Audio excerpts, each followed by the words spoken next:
Nah, termasuk Abdurrahman bin Auf ini, ketika dia hijrah dan sampai di Madinah, beliau berjumpa dengan seorang Ansar bernama Sa'ad Al-Arabi. Sa'ad Al-Arabi ini kemudian bersalaman dengan Abdurrahman bin Auf. Selamat datang wahai saudaraku dari Mekah. Nama anda siapa? Nama saya Abdurrahman bin Auf. Kalau anda siapa? Kalau saya Sa'ad Al-Arabi. Oke. Selamat datang saudaraku dari Mekah. Jangan khawatir anda akan kesengsara hidup di Madinah ini. Jangan berprasangka bahwa anda akan mendapatkan kesengsaraan di Madinah ini. Tenang ya, kata saat ini. Saya punya rumah, ada 2 kamar. Silakan kau pakai 1, saya 1. Saya juga punya 2 unta. Silakan kau gunakan 1, saya pun 1. Saya punya kambing 4. Silakan kau pakai 2, saya pun 2.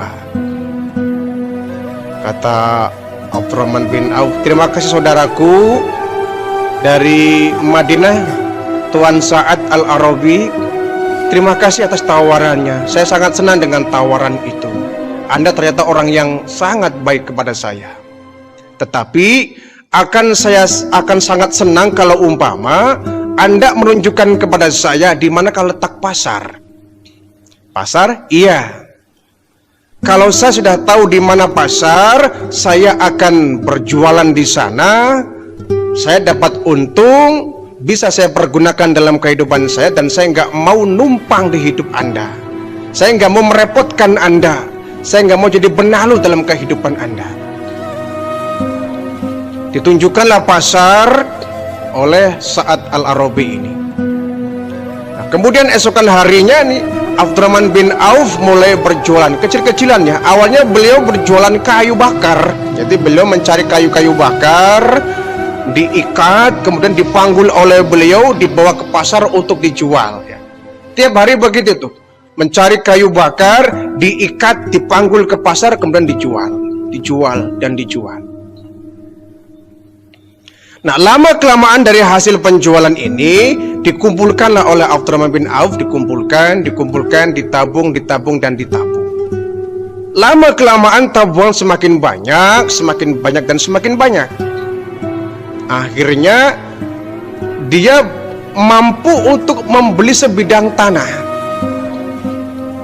Kebetulan tanah itu ada di samping persis pasar Madinah ketika itu. Dibelilah tanah itu oleh Abdurrahman bin Auf. Setelah dibeli, tanah itu kemudian dipetak-petakin ya, dipatok-patok, dikafling-kafling lah, dengan tujuan untuk berjualan bagi yang nggak punya tempat berjualan. Nah, ketika sudah dipetak-petakin, sudah dikapling-kapling, ditawarkan ke orang-orang, wahai penduduk Madinah, siapa yang mau berjualan, berdagang, silakan di tanah saya. Bayar enggak? Nyewa enggak, bukan sewa sistemnya. Lalu bagi hasil saja. Jikalau Anda dagangnya sedang berhasil, sedang untung, maka kita bagi hasil. Tapi ketika Anda dagangnya kurang beruntung, rugi, maka Anda nggak perlu bayar kepada saya. Sebab kalau sewa itu kan akan sangat merugikan kalian.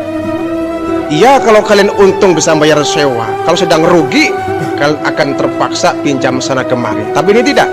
Silakan gunakan tanah saya untuk berjualan, nanti bagi hasil. Nah, ternyata ide ini sangat disambut baik oleh pedagang pasar yang ada di Madinah itu. Mereka kemudian berbondong-bondong berebut tanah milik Abdurrahman bin Auf ini. Ada yang pesan 1 meter, ada yang pesan 2 meter, ada yang pesan 3 meter untuk berjualan. Akhirnya banyak juga orang yang menggunakan tanah Abdurrahman bin Auf untuk berjualan. Nah, di sini mulai keuntungan para pedagang yang dagang di tanah Abdurrahman bin Auf ini dibagi rata, bagi 2 ya, bagi hasil,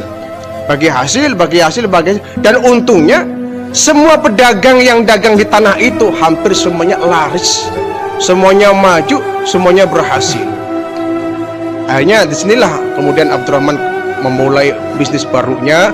Dia mendapatkan keuntungan banyak, semakin banyak, semakin lama semakin beliau menjadi orang yang kaya. hartanya semakin berlimpah, uangnya semakin banyak. Dan tercatat bahwa ketika itu Abdurrahman bin Auf adalah sahabat Nabi yang paling kaya di samping Utsman bin Affan ya. Sangat kaya ini, tetapi beliau sangat dermawan. Beliau kalau bersedekah nggak tanggung-tanggung ya. Dan setiap peperangan yang dihadapi oleh kaum muslimin, Abdurrahman bin Auf selalu yang menanggung dananya, yang memikul biayanya, semua ditanggung oleh Abdurrahman bin Auf. Di perang Badar misalkan ya, beliau menyumbang kurang lebih 400 dinar, disumbangkan untuk biaya peperangan ya. Uang itu dibagi-bagi kepada para pejuang muslim agar mereka bisa semangat berjuangnya, dan mereka yang peperangan habis bisa untuk